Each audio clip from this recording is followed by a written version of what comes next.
Sports Carnival broadcasting live from the Trauma Center studio as I'm like, wait a second, why isn't that big enough? I'm your host, Dave. What the fuck is going on with you guys and gals here for a Monday morning? Bright and sunny as it could possibly be in the lovely little hamlet of La Crosse, Wisconsin, nestled in amongst the bluffs, the coulees, if you will, and the Mississippi River, which continues to flow. It's windy as all get out today, but hopefully it blows some warm weather into our area. Boys and girls, what has happened to us in western Wisconsin and mostly parts of Wisconsin in that it's May 1st. By the way, happy May 1st. And it still feels like it's the middle of winter. I know we promised not to be meteorologists on this program, and I'll do my very best, but good God almighty, this has got to end at some point soon. I saw my buddy EJ from Turtle Stack this weekend over at Festival Foods, and we're watching the river just rise, and it's cold as the dickens. And EJ's like, dude, it's supposed to be baseball weather. Yeah, it sure is. It's supposed to be baseball weather. It is baseball season, that's for sure. The Milwaukee Brewers nearly swept the Angels over the weekend, but Shohei Ohtani hit the highest home run, like literally the highest home run at Apex since they began keeping track of that particular stat, I don't know, about 7-8 years ago. And the Brewers lose yesterday, but otherwise had a great series against the Los Angeles Angels. The Tampa Bay Rays continue to play some awesome baseball. But we've got more important fish to fry here this morning on the Sports Carnival. Joe Daguanno, our Green and Gold Insider, will be jumping up with us at about 8:10, 8:12 this morning. I'm flying solo inside the Trauma Center studio here, powered by the Recov. So Joe's going to jump aboard with us a bit early this morning, and we're going to dissect the entirety of the Packers 2023 NFL Draft. The poll question that I've got for you guys and gals this morning is on our Twitter feed at The Sports Carney, as well as our Facebook group page, which is now nearing 500 members. Pretty excited about that. So go to our Twitter feed at The Sports Carney, or go to our Facebook group page and take this morning's poll question. Give me your overall grade of the Packers 2023 NFL Draft. Right now, Mel Kiper Jr., the ESPN draft guru, is giving an A grade to just two teams, the Seattle Seahawks and the Philadelphia Eagles. What say you with respect to the Packers 2023 NFL Draft? Like I've mentioned, we'll get a lot more in-depth with that when Joe jumps aboard about 8:10, 8:12 this morning. We've also got to talk some NBA postseason basketball. Steph Curry and the Golden State Warriors yesterday authored a masterpiece in the third and fourth quarter against the Sacramento Kings, a team who blew out the Warriors in Game 6 in Golden State. Come home to a raucous crowd in Sacramento, and into the third quarter, the game between Sacramento and Golden State was nip and tuck. I mean, it was a 1-point game at half. I want to say a 2-point game or 1-point game at the end of the first. A 2-point game, if I remember correctly, at the end of halftime. And this was really a dogfight into the third quarter. Steph Curry authored, as I mentioned, and the Warriors as well, but really and truly Steph Curry, a masterpiece. 50 points, the most points ever scored in Game 7 history in the NBA. Just fantastic. We've also got XFL playoffs and NHL playoffs, which we'll try to sprinkle in a little bit here as well.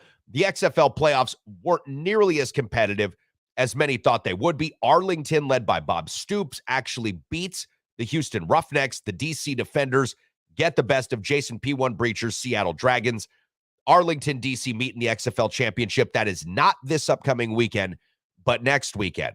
In the NHL, and we can spend some time on this if you guys are willing to go with me down this rabbit hole. In the NHL, we have seen yet again a President's Cup trophy winner, which is in the NHL, the award for the best regular season team, come up short. The Boston Bruins had the best record in NHL history with wins, had the most points in NHL history on the season, and fell in 7 games to the Florida Panthers, something that I talked about with Matt a couple of weeks ago before the NHL postseason started.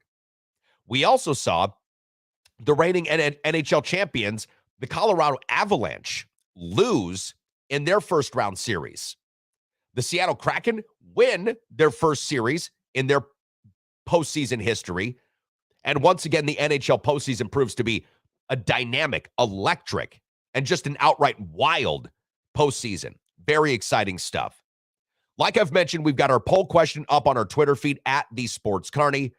We've also got it on our Facebook group page. If you're a member of that, take a look at it there. Bunch of you guys and gals checking in this morning.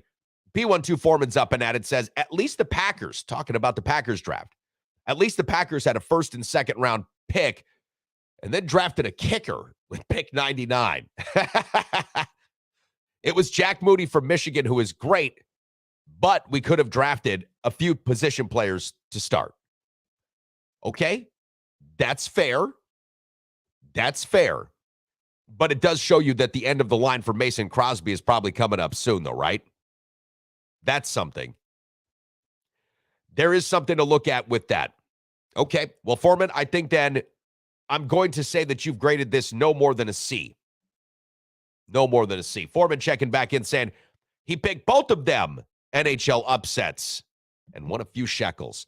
By the way, if you're uninitiated, maybe you're new to the show, maybe you're just checking the ticker that's running across the bottom of our screen. If you like to get your bet on, go to betus.com, enter promo code CARNIVAL. When you make your initial deposit, get 125% free play money on deposit. Matter of fact, Matt from the Recov, who's out today dealing with some other stuff at the bar, Matt was telling me yesterday afternoon, there were folks in the bar looking to sign up. He helped them walk through it. Very easy to do. Takes literally 2 seconds. Once you get yourself onto betus.com, sign up. Once you say, I want to make an initial deposit, it'll ask you for a promo code. You enter Carnival. It's just that easy. 125% free play deposit. Hey, everybody's favorite Texan from Wisconsin, Mike Byers checking in here says, happy May Day, folks. Happy May Day, Mike. By the way, Mike, look forward to seeing you coming up tonight at the Recov Bingo. Tonight, we're going to end up paying off the big pot. So during the weeks now, we're paying 25% of our pot that we accumulate to a winner for the blackout card.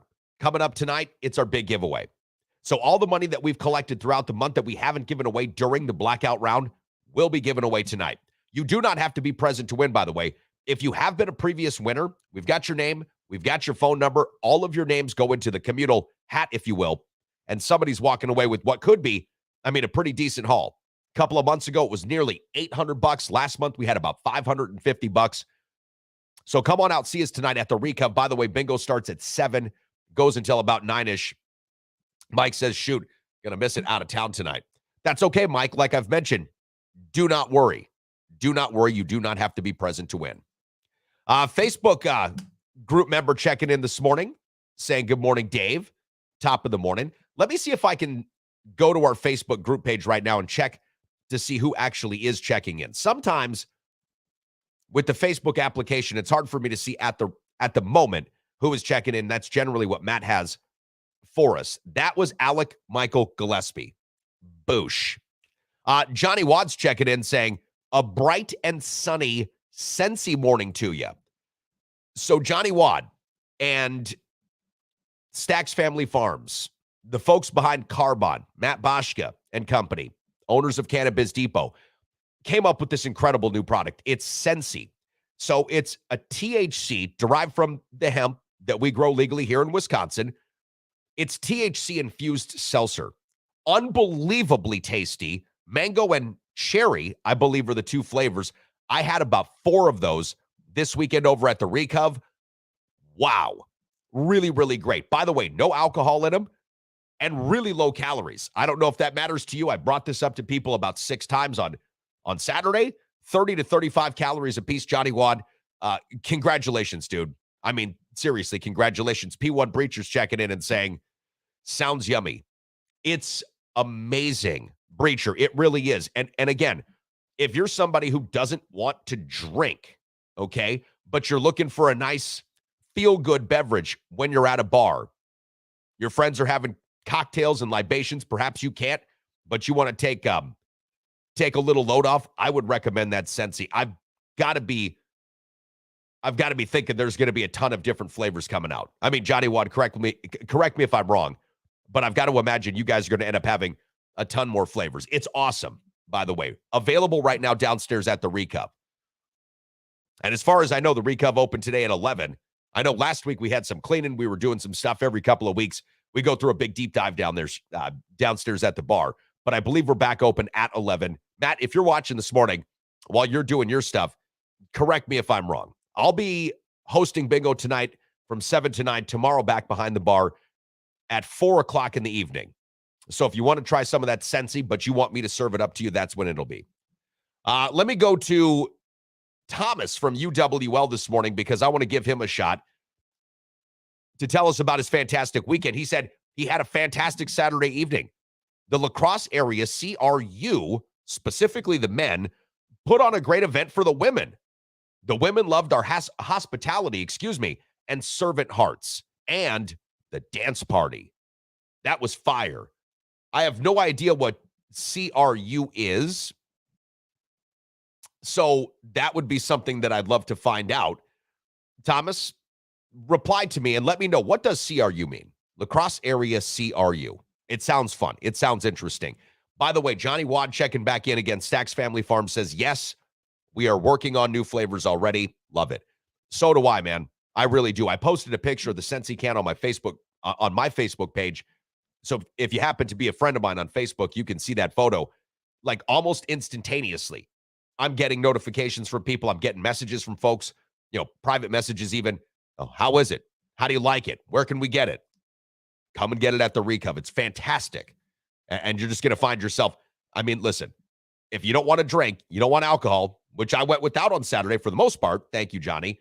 It's really, truly something that you've got to try. All right, Thomas back here with us. I asked him to reply. Let me know what CRU is. La Crosse area CRU is an interdenominational Christian group made up of 300 plus students from the colleges and universities in the La Crosse area. Okay, got it. All right, guys and gals, we're going to do this. We're going to step aside real quick. When we come back, as mentioned, Green and Gold Insider Joe Daguanno here with us early today. The 2023 Packer NFL Draft. What grade would you give it? At least in an initial snapshot fashion, now that we've seen all 7 rounds play out. Take this morning's poll question, our Facebook group page, or our Twitter feed at the Sports Carney, and let us know, what is your grade? When we come back, we'll talk to Joe about that here on the Sports Carnival, broadcasting live from the Trauma Center studio, powered by the Recovery Room.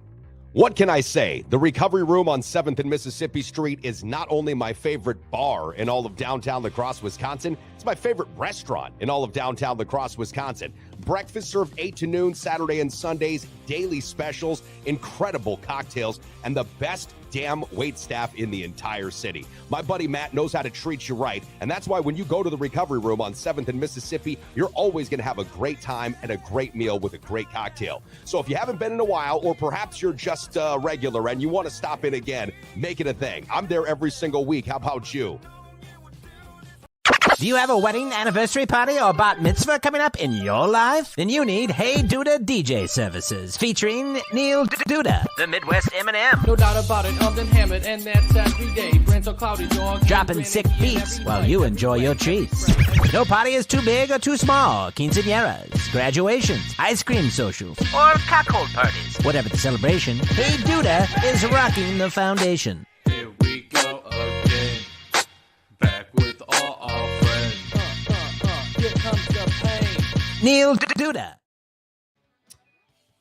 So I want to send a special birthday shout out to my man, DJ Neil Duda over the weekend. Neil celebrated a birthday. Neil, I hope that you are tuned in this morning. I know that you're a driver now, so you can't communicate with us as much as you'd like to, but Neil, happy birthday. Hope we get a chance to see you again here soon. I also want to say good morning to our new supporters, our new sponsors, Contractor Supply, both in West Salem and in Baraboo. If you are a professional, say you're in the construction business, and I know a lot of folks in the construction business, you know exactly where to find the best prices on your construction materials and supplies. You also know the guys that are going to be out there with you and delivering your materials to your job site same day, heck, same hour if possible in many cases. Kevin, the owner, he can get behind the wheel of a semi, a flatbed, a box truck, a regular truck. Actually, everybody inside Contractor Supply can do that. And hey, if you're a small-time contractor, perhaps you're just working out of your truck. Maybe you've just got your business started and you're looking for a professional office environment to bring your customers to with full amenities. Contractor Supply in West Salem does have a conference room set up specifically for you. They offer full drafting services, and we're really, really happy to have them as new supporters here of the Sports Carnival. Our buddy Joe Daguanno, Green and Gold Insider, joining us from parts unknown as he's traveling around the states here. He's got a lot of fish to fry. Joe, you're a man of the people, but you're also a sales guy. Pass this on to possible customers of yours that may be in the construction business. If they need materials, Contractor Supply, West Salem, and in Baraboo can get them exactly what they need for some of the best prices in the entire state. How the heck you doing, man? Where are you, by the way? Let's get parts unknown out of the way. Where are you right now? Where's Joe? I am somewhere between Eau Claire. Okay, So somewhere there- between there- Madison there and you Eau go. Claire. Yeah, so real quick, funny story, by the way. And you know, I travel a lot, and I do a lot of consulting and all that kind of shit. And I've never been I used to be, you know, the suit and tie kind of guy, all right? And back in the day, probably, I don't know, 20 years ago, I stopped wearing ties and, you know, started going with the turtleneck sport coat, that type of thing. And now it's jeans and a sweater and a sport coat. But I had a boss of mine give me shit about not wearing a tie. And I kept on telling him, I said, look, dude, I said, I look much better than half of these other dudes who are wearing ties. I said, but, you know, and he kept on, and I'm like, if you could prove it to me that wearing a tie is going to make me more successful, I'll do it. But it got to be a running joke because he'd come into my office, and it really did bother him. He was kind of old school, good guy, but old school. And it really did bother him. He'd come in my office, and he'd say, where's your tie? And I tell him, you know what, funniest thing, Bob, I'm driving to work today, and I see somebody bleeding on the side of the road. I jump out of my car and quickly fashion my tie as a tourniquet to stop the bleeding. And so thank everybody for the fact that I had a tie with me, that I was able to save this man's life. So that was kind of the thing. But yeah, I'm pretty much your age. I consider myself much more of a Don Draper kind of guy when it comes to presentations, than the Herb Tarlick kind of guy. Let's put it that way. Well, I do want to throw this out there, though. Don Draper, for those that didn't watch Mad Men, would have never shown up without a tie in a meeting. I'm just saying. But I understand 1960s, yes. 1960s, you are correct. Listen, I understand where you're going with that. And funny aside, I've worked for some great people, some of them very old school. When I worked at CBS in Las Vegas, and this was well over a decade, 15 years ago, CBS Radio still had a policy that you had to wear a tie to the office. This, even in many cases, if you were an on-air personality, that's how old they were. Well, anyways, I'm in the field and I just can't do it. It's 115 degrees out, Joe. I have to take my shoes off in the car because I have a hard time wearing shoes. I'm wrapping, paper towels with water around my neck, and my head obviously is sweating profusely because I'm bald as an egg. I just looked at the bosses at the time, great guys, still talk to them now, and said, I can't do this anymore. I refuse to wear it. This is actually like some sort of like indentured servitude or something because you're forcing me into this thing. It's not even really a great idea in that temperature. They didn't agree with my take. Let's just say that we decided to part ways in not too long of a fashion. They weren't bendable as much as Bob was. But I made that decision right then and there, Joe. Dress for the job that you want, not the job that you have, which is an old adage for the kids that are tuning in now. So I decided to wear fucking shorts and sandals and T-shirts and figure it out from there. Turns out I've been okay since then. So I hear what you're saying. Tie aside, Joe, I want to bring up the slide here because, we've got a lot of ground to cover. The Packers 2023 NFL Draft in the books. Okay, the draft is in the books. It's all concluded. We've seen it all. Now I'm kind of curious to get your initial snapshot grade, realizing, of course, it's going to take 3-4 years for any of this to truly pan out. But, Joe, we talked about, Lucas Van Ness and the possibilities of that guy going. You mentioned Hercules. That looked like the second most likely player, according to a predictor that I was working with on Thursday as well. That turns out to be the Packers' first-round draft selection. We'll start there, but then I want you to give me your overall grade, at least, again, in the snapshot view of the Packers' 7th-round draft. Yeah, and I'm not a big immediate knee-jerk grade guy. It's so tough to do something like that. But I know everyone does it. And so for the sake of the show today and the poll that you got running, I give this draft an A-. I think that Goody did a nice job of staying true to the strength of the draft and staying true to his board. Just a couple of quick things. Again, and I want to continue to remind Packer fans, this Green Bay Packer team right now is in salary cap hell still. Even though Aaron Rodgers is a New York Jet, the Green Bay Packers lost $9 million of cap room this year by trading him. Now, next year things get a lot better for this team, but Goody traded back a couple of times to accumulate more picks.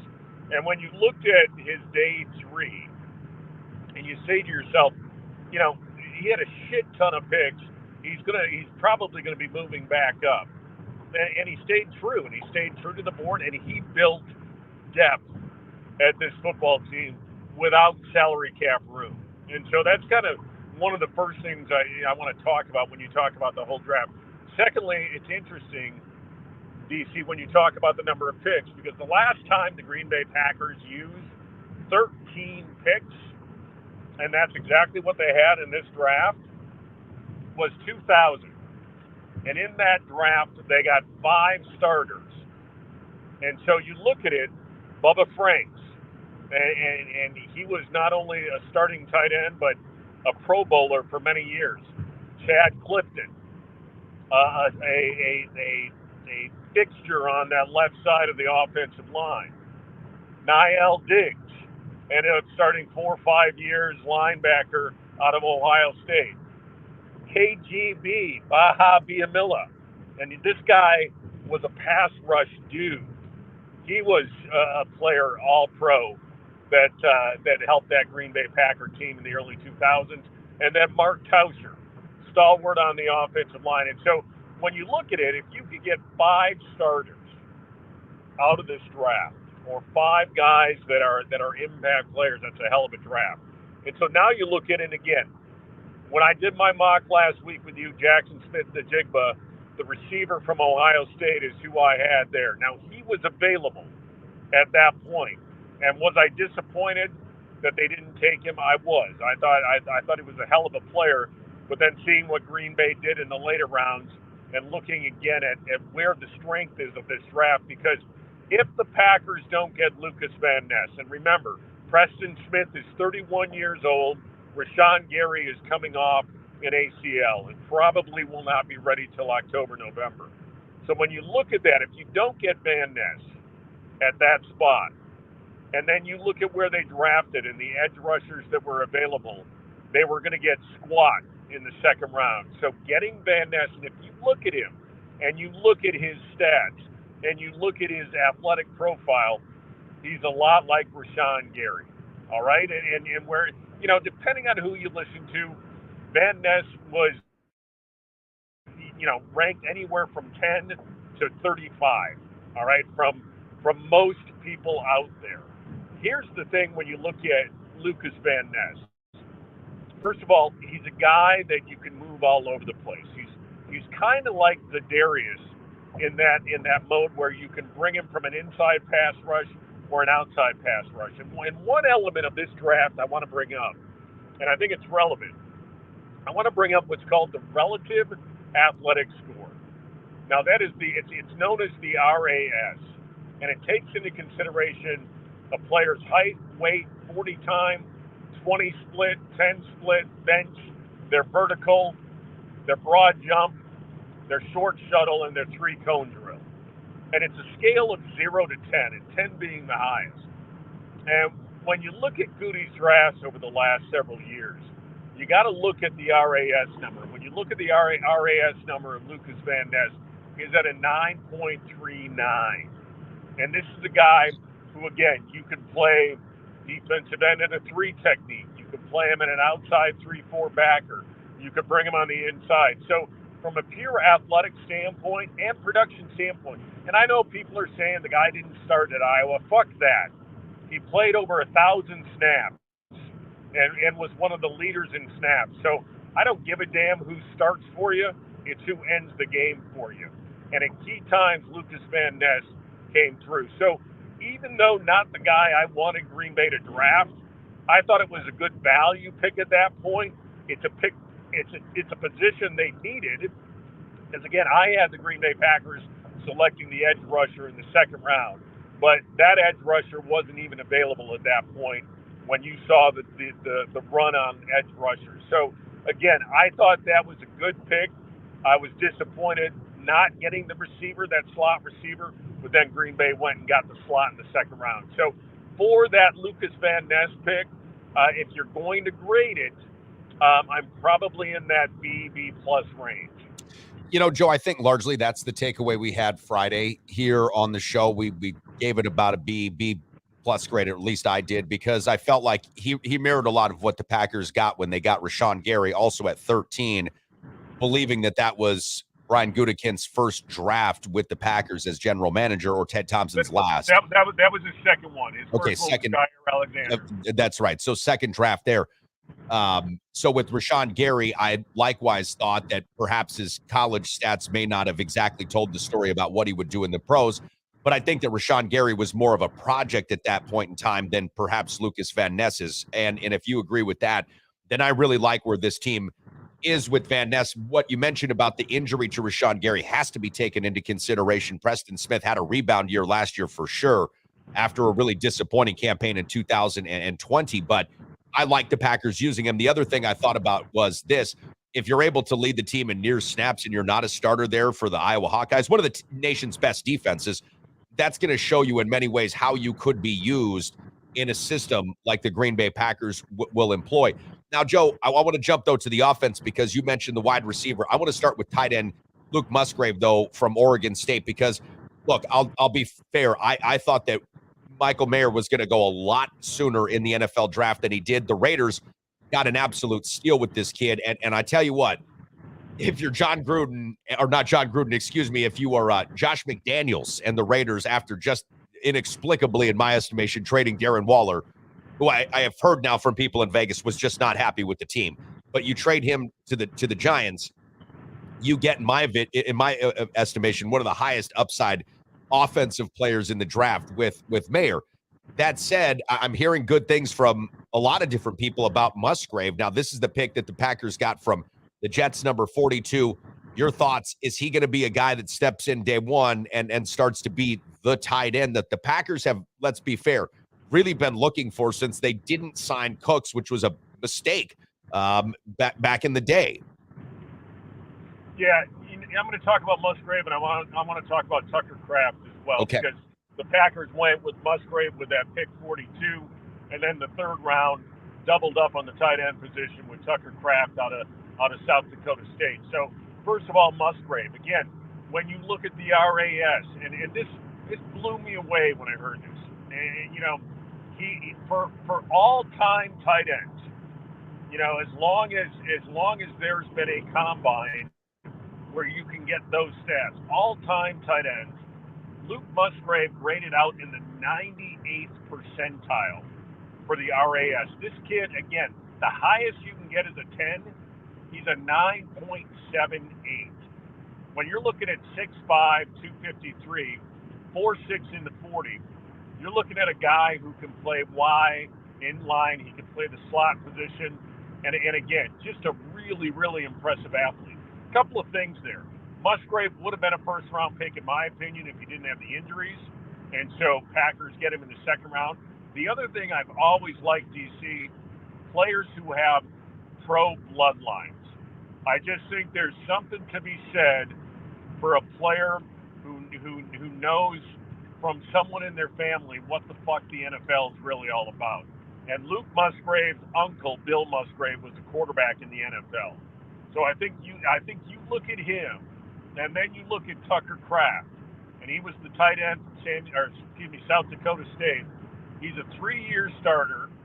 If you look at the stats between Tucker Kraft and Luke Musgrave, now Tucker Kraft's RAS was a 9.68, 6'4", 254. And when you look at these two together, first of all, going to be a lot of 12 personnel, and I think Green Bay drafted for Matt LaFleur. I think we're finally fucking going to see the Matt LaFleur offense now, because you're going to have a lot of two tight ends. You're going to have a lot of one backs. You're going to throw RPO. You're going to throw the jet sweeps. You're going to do those types of things. When you look at Musgrave and Kraft, and I want to go back, DC, first of all, if you want to reference a Packer tandem as far as Green Bay goes, you know, it really harkens back to Chimura and when Ron Wolf traded for Keith Jackson. You didn't have this kind of 1-2 combo really, really since then. But I want to, and I know, you know, one of these players, you know, career and his life didn't end that well, but you look back at the 2010 draft for New England. They drafted Rob Gronkowski in the second round. Yeah. And they drafted Aaron Hernandez in the fourth round. And again, you know, Hernandez obviously fucked up. But when you look at what Belichick was able to do with those two players, and I say that Hernandez much more like Musgrave, Gronk much more like Kraft from South Dakota State. I love this fucking – when you look at the two of them, and don't just look at Musgrave, look at the two of them, I thought Green Bay did a hell of a job. And I thought Goody played to the strength of the draft with that. Joe, listen, I mean, I remember very specifically that draft combine with Gronk and Aaron Hernandez, and the reports coming out of that combine where Aaron Hernandez is a killer. This guy just killed it at the draft and at the combine. He's got some real killer instinct out there on the field and really just in society in general. So I don't doubt that the Patriots saw the same thing that I did. At the time, wide receiver Jaden Reed, from Michigan State. Here's another interesting guy. P12 Foreman's favorite football team, basketball team, I think, in the entire world. He really gets, creamy about Michigan State. He, I don't know, loves Draymond Green too, and for whatever reason, just really enjoys that team. But he thought this was a good pick. What are your thoughts? I don't know much about him. I didn't see, as much Michigan State football this year as I probably should have. What do you know about this kid, and what can we expect? You said slot guy. Yeah, so Jaden Reed, he's going to be that slot receiver. And again, I have to admit, I had him rated quite a bit lower than what he went. And then obviously when Green Bay picked him, I started looking back at things. And one of the things, DC, to think about with this guy, players who come to the Senior Bowl and are playing against the best of the best, and who really shine at the Senior Bowl, tend to do pretty well in the NFL. And Green Bay likes guys who really come out to play at the Senior Bowl. And Jim Nagy, who is the director of the Senior Bowl, a former NFL scout, just a guy that I respect, he said this guy was blowing up defensive backs all week long in practice. And really you can move him around. He's a little bit bigger slot guy. He's 5'11", 180, 190, as opposed to these guys that are more like 5'8", 5'9", 4.45 in the 40, 203 catches. You look at the explosives with this guy, and I think he's a player. He's the one guy that, truthfully, I thought, okay, maybe a reach at that point. But again, who's to know? We're looking at things on paper. We're looking at film. We're looking at what different scouts are saying. So, again, when I looked back at what Nagy was saying about Reed, I felt much more comfortable with this guy in the second round. And then again, they basically said in the second and third round, and pretty much the rest of the draft, Jordan Love, here you go, man. We are going to give you some fucking toys to play with. Yeah, he really is. Jordan Love, that is, going to have, at least from what we're seeing right now, a couple of toys to play with. We've already got a few running backs in Jones and Dillon, and now you add in a guy in the seventh round, Lou Nichols, the third from Central Michigan. Gives you another option there.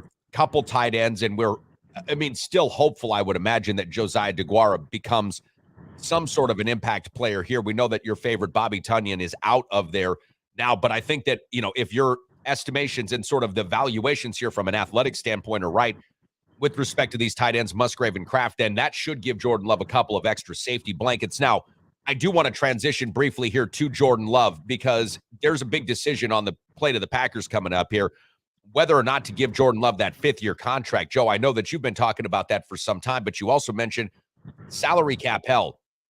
Jordan Love's scheduled to make, $2 million or so this year. If the Packers pick up the option, it's around $20 million for next year. Okay. Do the Packers pick up this option now? Do they try to sign him to a long-term contract? Joe, what are your thoughts? We saw what the Giants ended up doing, not picking up the 5th-year contract for Daniel Jones. He has kind of a breakout year. They end up having to give this guy the bag. So what do you think the Packers are going to do with Jordan Love? You know, it's interesting, DC, because they asked Goody about that at the post-draft presser. And I thought it was an interesting answer. And again, I don't want to read too much into it, and I don't want to make too much of it. But he said, well, we've committed to Jordan, but that's a lot of money for somebody who hasn't played, essentially. And so, but again, I'm going to go back to it. And DC, you and I have been saying this since 2020. No matter what else Brian Gutekunst does, his legacy is always going to be tied to Jordan Love. It's always going to be tied to Jordan Love. So the bottom line for me is I think they do make that 5th-year guarantee. Now, one of the things that I read last night that Green Bay could be working on is some type of do they coax a second year, renegotiate and coax kind of a second year out of this, and give Jordan Love maybe a 2-year extension at $35 million, so that the 2024 cap takes a little bit of a lighter hit and then extend it to 2025. So one of the things they may be working on is some kind of a compromise, if you will, that, okay, let's get Jordan for a couple more years and alleviate some of the cap hit for next year. And then, of course, in 2025, the cap goes a little bit higher. But I see Green Bay making some type of move. They got to do it before tomorrow. I don't see them going into the season with Jordan Love as a lame duck quarterback on the last year of his contract. Daniel Jones, there was enough tape with him to bring some doubt in that maybe he's not the guy. And so I do see Green Bay making some type of commitment. Now, is it going to be the 1-year guarantee at $20 million? Is it going to be a 2-year thing at $35 million, and maybe next year's, a $13 million guarantee, and then the year after that is a little bit bigger? So I do see Green Bay making that commitment. It was an interesting answer, though, by Gutekunst to kind of, and maybe he just didn't want to deal with it. Who knows? But I thought it was interesting that he hedged his bet a little bit. So that's what makes me believe that maybe they come to some type of renegotiated deal, so Green Bay still doesn't get the $20 million cap hit next year. But $20 million for a good NFL quarterback, it's not bad. Now, DC, real quick about Jordan Love. If you look at the over-under, it's already out with Vegas. If you look at the over-under, and Jordan Love's over-under on yards, touchdowns, and interceptions, it is right around where Aaron Rodgers' first year as a starter was. And so, if you were to ask me, are you going to be happy if Jordan Love puts up Aaron Rodgers' numbers? And again, you're looking at about 64% completion percentage, 3,400 yards, 28 passing TDs, and around 12 interceptions. I'd take that every day. I'd absolutely. And so, I think if you get, and again, that team, that Aaron Rodgers team lost a lot of close games. They ended up 6-10, and right now I see Green Bay as a 7-10 football team this coming season. And so, look, the jury's out on Jordan Love. Someone asked me if I'm more excited about the Badger football team or the Packers this year, and I said my expectations for the Badgers are much fucking higher than the Packers. But it's going to be very interesting to see Jordan Love develop. And again, that's what we, Goody did the draft, and whether or not I liked it, whether or not I agreed with it, doesn't matter. I don't get paid the GM dollars. Goody made it. They're pulling the trigger on Jordan. They gave him a lot of fucking weapons. I think they signed him to that 5th-year guarantee, and I think, let's see where it goes. And look, if Green Bay bottoms out this year and you don't see enough from Jordan Love, I mean, if you see a 14-touchdown, 24-interception year, I think you need to make a move next year in the draft. And right now, Green Bay has the 3rd most draft capital already in the 2024 draft. And that's not even taken into consideration if that second-round pick for Rodgers moves into the first. And so Green Bay has put themselves in a good position, if Love does suck, that they can make a move elsewhere. So here's two thoughts on Love. Even though I see Foreman's checking in with another craft take here, he's like, this dude's a monster. He'll be great in the red zone. Could have transferred to multiple D1 schools, stayed loyal to SD. You got to love him for that, which is awesome. So two things on Love. One, if he goes anywhere close to Rodgers' numbers, he gives the team 3,500 yards, 28 touches, 12 picks. $20 million is going to be a bargain basement price for Jordan Love. Okay, so that's one thing. If the Packers sign him to this fifth-year option now, and you look at this year plus next year, that's an average of about $11 million a year. That's well below starter money. So I'd be okay with that, and I feel like that's what the Packers are going to do, to be fair. Now, the other thought is this. If Jordan Love starts to suck and suck bad, then you just bench this fucking guy and you put in the turnover machine that you picked up from Penn State there in the fifth round, that kid Clifford, who I know Penn State fans that were just desperate for this guy to graduate, like, leave, please. Good God, you're a super senior. Get out of here. So that draft pick right there it sets up perfectly. If the Packers aren't playing well, just tank this baby out and get as close to the top of the draft as you possibly can. Because, Joe, the realistic thing here for Green Bay is this. Even if you sign Jordan Love to a fifth-year contract now, that's guaranteed money. You can move off of that, cut your losses. It doesn't really matter. If you are that bad, you're in the draft pick now for that Hayes kid from North Carolina, Caleb Williams for USC. Then you just go all rock bottom, bargain basement, cleaning it out. Every young kid gets a job. Joe Barry's going to get fired anyways. Rich Bisaccia have a nice retirement, and then the Packers really retool. And I hear what you're saying. Gutekunst's legacy will be tied to Jordan Love. I do think that the Packers give a longer leash than that. But when it's all said and done, yes, his legacy will be tied to Jordan Love. And if the Packers tank out, but then they get Caleb Williams, will it really matter? And that's where I just don't know. But at this point in time, I think the Packers, for the most part, Joe, are getting the benefit of the doubt. I just want to bring you into our poll. Updated results now on both Facebook, the group page, and the Twitter feed at the Sports Carney. Heavy into the A and B category. Matter of fact, on Twitter, 52.6 say A grade, 47.4 say a B grade. Nobody else voting anything other than that. 77% of voters, though, on our Facebook group page grade this a B. That's where the consensus is really reaching here. I don't think that's a wrong take. I know that Mike Schmidt's chiming in here, coach of the Northern State Wolves. He gives them an A grade, says you can criticize Goody, as a GM for his handling of the Rodgers saga, but you cannot question his ability to evaluate the draft. One of the best.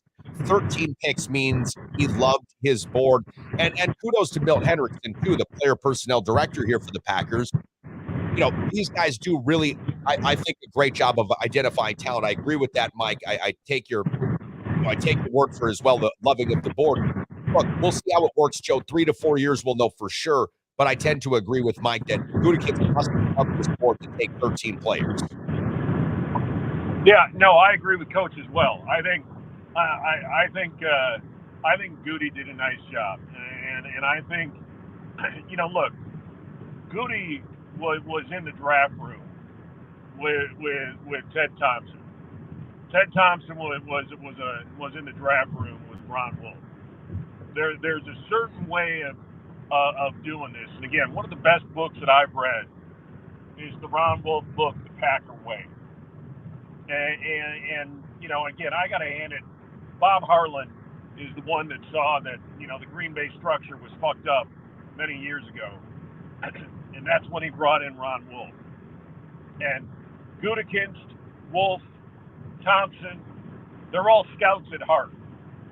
They're true scouts.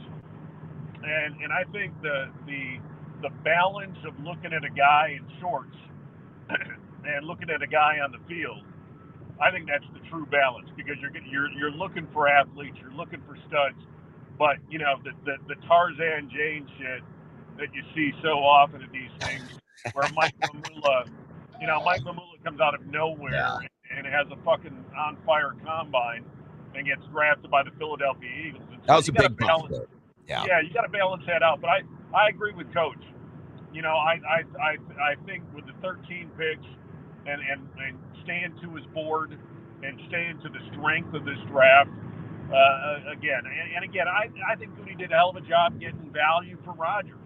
I think he did a hell of a job on that. And so, look, is this a rebuild? Retool, whatever you want to call it. It's a re-something. But I'm actually energized by the talent coming in.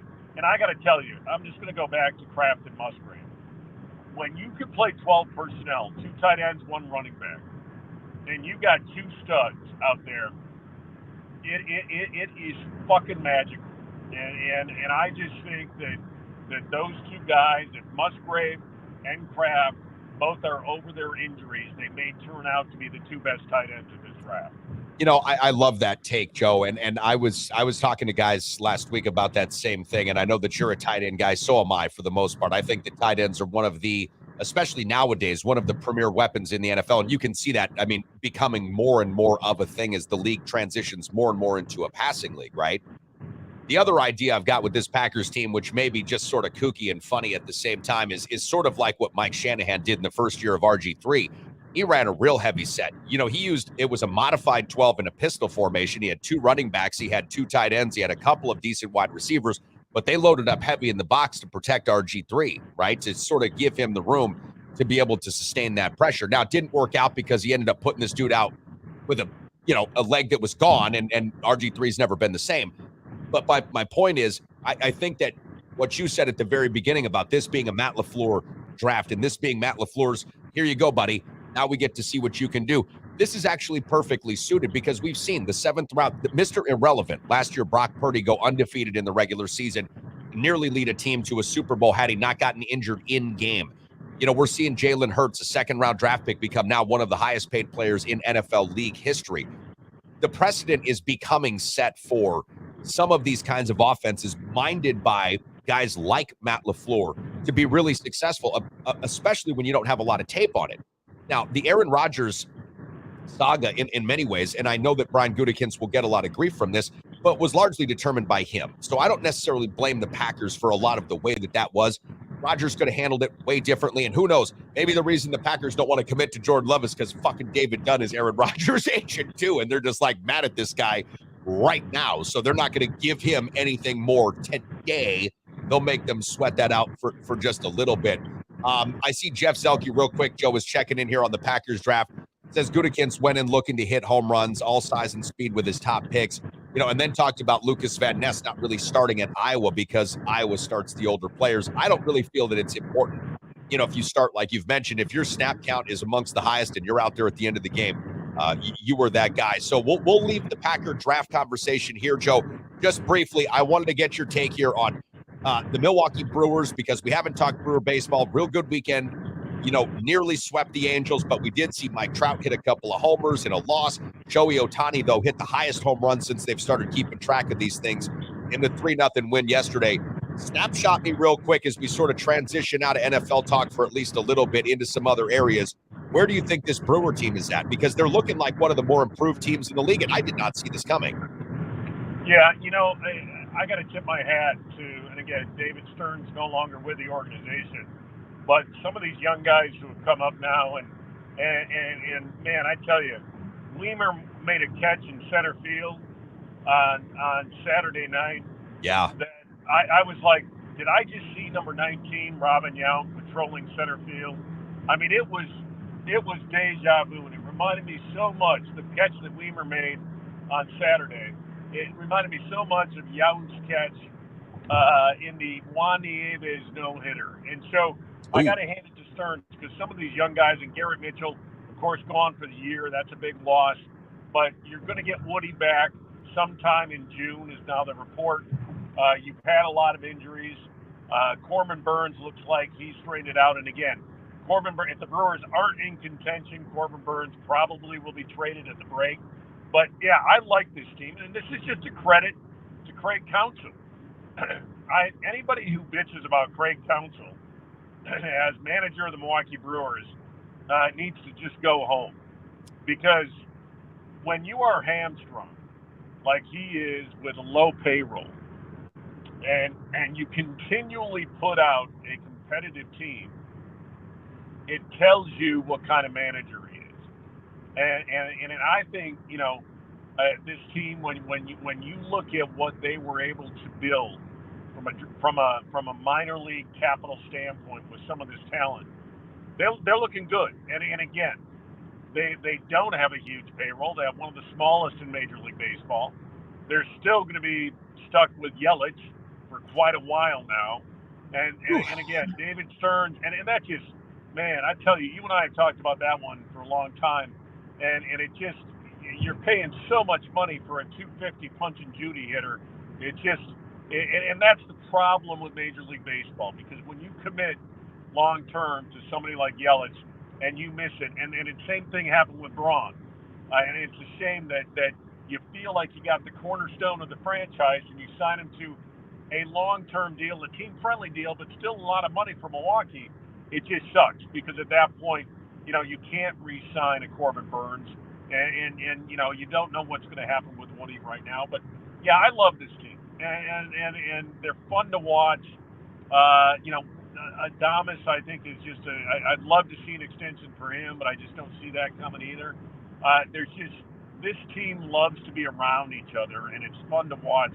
And again, Craig Counsell, the guy, there's a Disney story somewhere with Craig Counsell written all over it, because you go to, the guy went to Notre Dame, he's got a funky ass batting stance, he's able to get a couple of World Series rings, was a bat boy because his dad worked for the Brewers, and ends up managing the Brewers. I think it's a hell of a story, and I think it's fun to watch, and a hell of a situation there with the Brewers.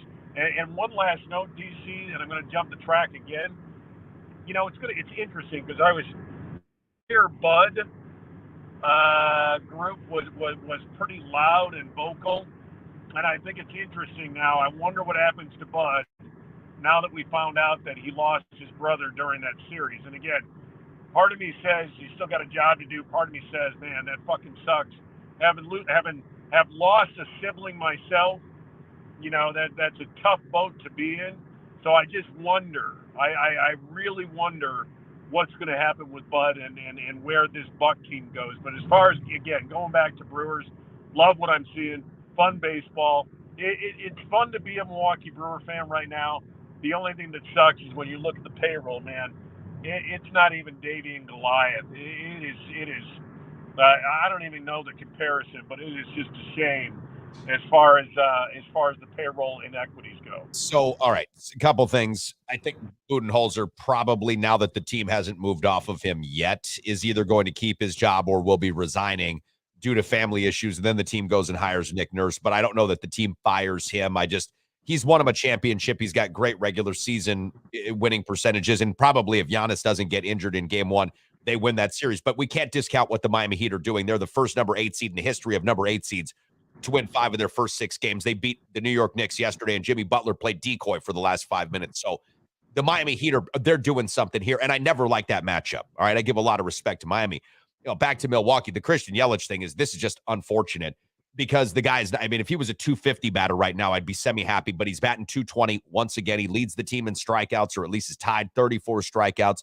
He just doesn't see the ball anymore. He's got 11 RBI and 3 homers, and that's so lucky right now in many respects that he's got those 3 homers. The fact that he's taken the most at-bats of anybody on the team really shows you what a shame it is, and nobody will trade for this guy, like, ever. But No. Like, nobody will ever trade for this guy. That's over with. Like, he'll never get moved. But the other thing is this with the Milwaukee Brewers, and this is where the farm system and Craig Counsell become even more important to me. And Joe, I've never understood the discounting of Craig Counsell's managerial skills. Never. The guy made Major League Baseball change rules on how to play pitchers, okay? Because that's how successful he was with what he was doing with pitchers, okay? So when anytime the league changes a rule because of you, you're doing something right. That said, the farm system, Craig Counsell, are going to be, if the Brewers are to be successful in any postseason form or fashion, those will be largely the reasons. And I look at what Tampa Bay does, and I talk about Tampa Bay a lot because I know people that work there, and Bob Ibeck's a good friend, and his son works there. The Rays have the lowest, or one of the lowest, payrolls in the entire major leagues, and they are by far the best baseball team. By far. Now, that may change once the postseason comes because, heck, we saw Boston lose and the Avs lose in the NHL playoffs, so we know that happens. but right now they're the best team. So I think Milwaukee's, modus operandi, build the farm club, keep empowering your managers to make these kind of decisions. And, you are what you are. You're hamstrung the way that you do. Yelich does not help. This guy's on the payroll. He's got that Bobby Bonilla contract. Like, they paid him in perpetuity. So it's unfortunate. Joe, listen, I'm going to let you off the hook here. Got to hit one more break before we go. Brother, I appreciate you being with me this morning. It's been awesome catching up. Thank you for doing what you don't like to do, which is grade a draft well before you can actually see these players play NFL football. But I appreciate you playing along. It's always fun having you. We'll check in with you soon, brother. All right, man. Listen, and I tell you, loved Coach Schmidt's take, and again, want to just to give a shout out to both Coach Schmidt and Coach Janis, two of my favorite people out there, man. And I love the fact once again that you are the benevolent kingpin, and we are all just revolving around your world, brother. Well, Joe, we love you. We'll talk about Charlie's commitment next week here with you on the show. Okay, have a good day, man. All right. See ya. Now more than ever, if you're looking to buy or sell your first home or perhaps an investment property, you need a full-time dedicated real estate agent who is up to date on all the latest trends and analysis and is ready to give you the kind of service that you deserve. That's why the official real estate agent and the official real estate partner of the Sports Carnival is Kyle Cable of One Trust Real Estate. Whether you're looking to buy or sell your first home, or perhaps you are a seasoned investor, call the official real estate agent partner of the Sports Carnival, Kyle Cable of One Trust Real Estate. Sports Carnival broadcasting live from the Trauma Center studio, powered by the Recovery Room. Back here for at least a few more minutes. And, want to remind you, if you're looking for some fun tonight, Monday Fun Day is a real thing. Bingo, 7 to about 9 o'clock. We'll be giving away all the money that we've accumulated and not given away during our blackout round coming up tonight. If you were a previous winner of one of our bingo cards during the weeks that we had in April, you'll still be in the running for tonight's big cash giveaway. You do not have to be present to win, but of course, we'd love to see you down there. Maybe, just maybe, I've kept over a few prizes that we ended up buying from Stack's Family Farms a few weeks ago for our 420 celebration. You'll just have to come down tonight to the Recov and find out. Again, bingo 7 to about 9 o'clock, the big cash giveaway. Also want to say what's up again to our friends at Contractor Supply in West Salem and Baraboo. Guys, thanks for being part of the program. They're new supporters of the show, both in West Salem and in Bangor. If you're looking for supplies, and maybe you're not a construction outfit, maybe you're just a really seasoned home Joe that can fix your own house up, you know what to do, you got all the construction skills necessary, you're looking for a great deal, don't waste your time going to Menards or Home Depot. Seriously, fellas. And ladies, too. Give our friends at Contractor Supply a shot, because they've got the best prices on lumber and just a whole bunch of other, construction materials and supplies that you'll need. Again, both in West Salem and in Bangor. If you're looking to invest in real estate, buy or sell a home, my guy, the dude that I'm working with right now for my own properties, my family's properties, investment properties, Kyle Cable, One Trust Real Estate. He helped me sell my house in Stoddard in the middle of a Wisconsin winter, had multiple offers on the table within days. Kyle Cable, One Trust Real Estate, the official real estate partner of the program. Now, we've been talking NFL draft, Packers specifically.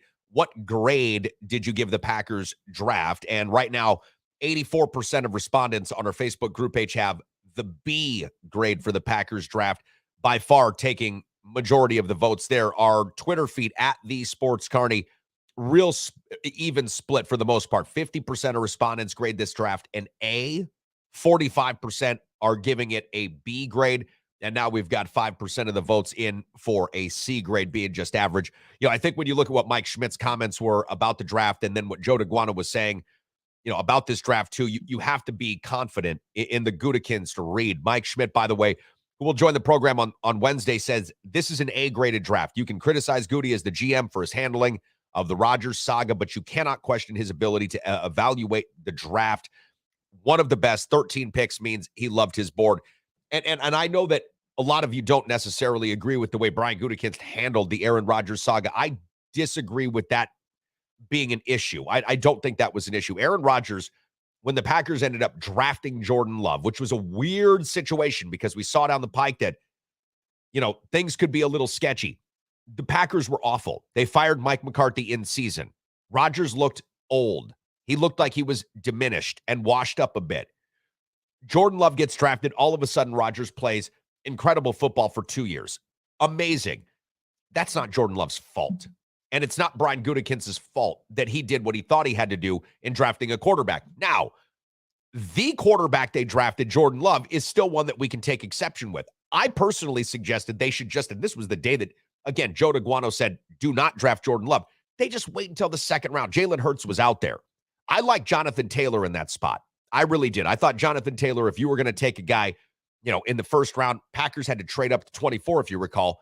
I would have just taken Jonathan Taylor. Now, maybe I was being a bit of a homer there because he was coming out of Wisconsin, but in seasons prior, they drafted Kevin King. I wanted TJ Watt. Was very disappointed that they didn't draft TJ Watt, but a whole bunch of smart Packer fans that I knew at the time told me TJ Watt was not going to be the player that Kevin King.